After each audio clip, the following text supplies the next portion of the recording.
इस समय हालात ऐसे हैं कि अगर भारत और पाकिस्तान के बीच युद्ध होता है तो चाइना कभी भी पाकिस्तान की मदद करने के लिए भारत पर हमला बिल्कुल नहीं करेगा। लेकिन अगर आज की तारीख में चाइना के साथ भारत का युद्ध हो जाता है तो बेवकूफ पाकिस्तान भारत पर हमला करने में बिल्कुल भी देरी नहीं करेगा। इसी चीज को देखते हुए भारत को हमेशा ही टू फ्रंट वॉर के लिए बिल्कुल तैयार रहना पड़ता है, और वो भी full scale two front war के लिए। उस स्थिति में भारतीय एयरफोर्स का रोल काफी अहम हो जाता है।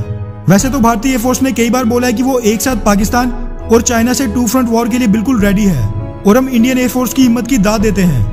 लेकिन ये सच्चाई भी किसी से नहीं छुपी है कि भारतीय एयरफोर्स के पास आज भी फाइटर जेट्स की 10 से 12 स्क्वाड्रंस की भारी किल्लत है, और इसी कमी को दूर करने के लिए भारतीय सरकार MMRCA 2.0 के तहत करीब 110 फाइटर जेट्स खरीदने जा रही है। कई डिफेंस एक्सपर्ट्स का कहना है कि भारत को फ्रांस से 36 और राफेल फाइटर जेट्स खरीदने चाहिए और बाकी के अपने स्वदेशी तेजस फाइटर जेट्स लेने चाहिए।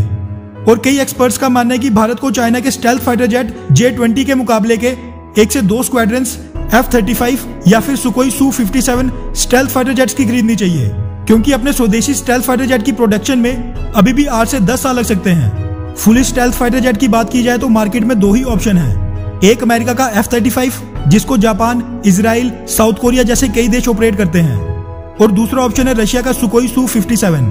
रशिया काफी समय से भारत पर दबाव बनाता आया कि भारत उससे ये स्टेल्थ फाइटर जेट खरीद ले, क्योंकि जब भारत रशिया के साथ 5th जनरेशन फाइटर जेट की ज्वाइंट डेवलपमेंट प्रोग्राम से बाहर निकला था, तब भारत ने रशिया को यह आश्वासन दिया था कि हम भविष्य में रशिया से फ्लाई अवे कंडीशन में स्टेल्थ फाइटर जेट खरीद सकते हैं। लेकिन अब अमेरिका के एक बड़े थिंक टैंक ने अपनी रिपोर्ट में रशिया के सुकोई Su-57 फाइटर जेट्स पर बड़े खुलासे किए हैं, और तथ्यों के साथ ये दावा किया है कि Su-57 अमेरिका के F-35 के आगे किसी भी मामले में नहीं टिक पाता है।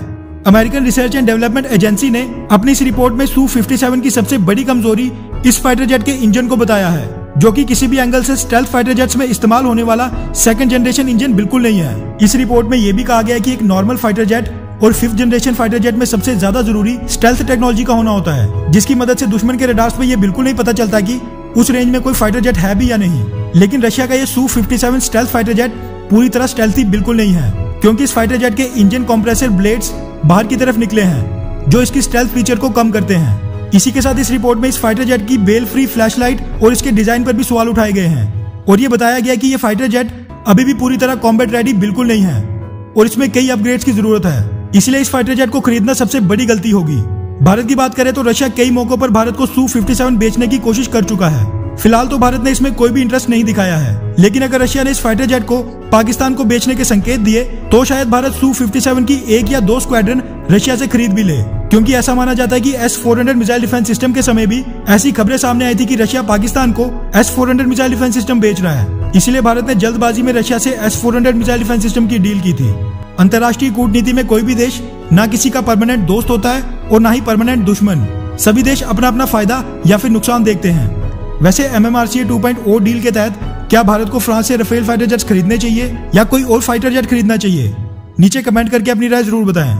अच्छा सुनो, चैनल को सब्सक्राइब करो, उसके बाद घंटी बजा देना ताकि अगली वीडियो आपसे मिस ना हो पाए। Thank you.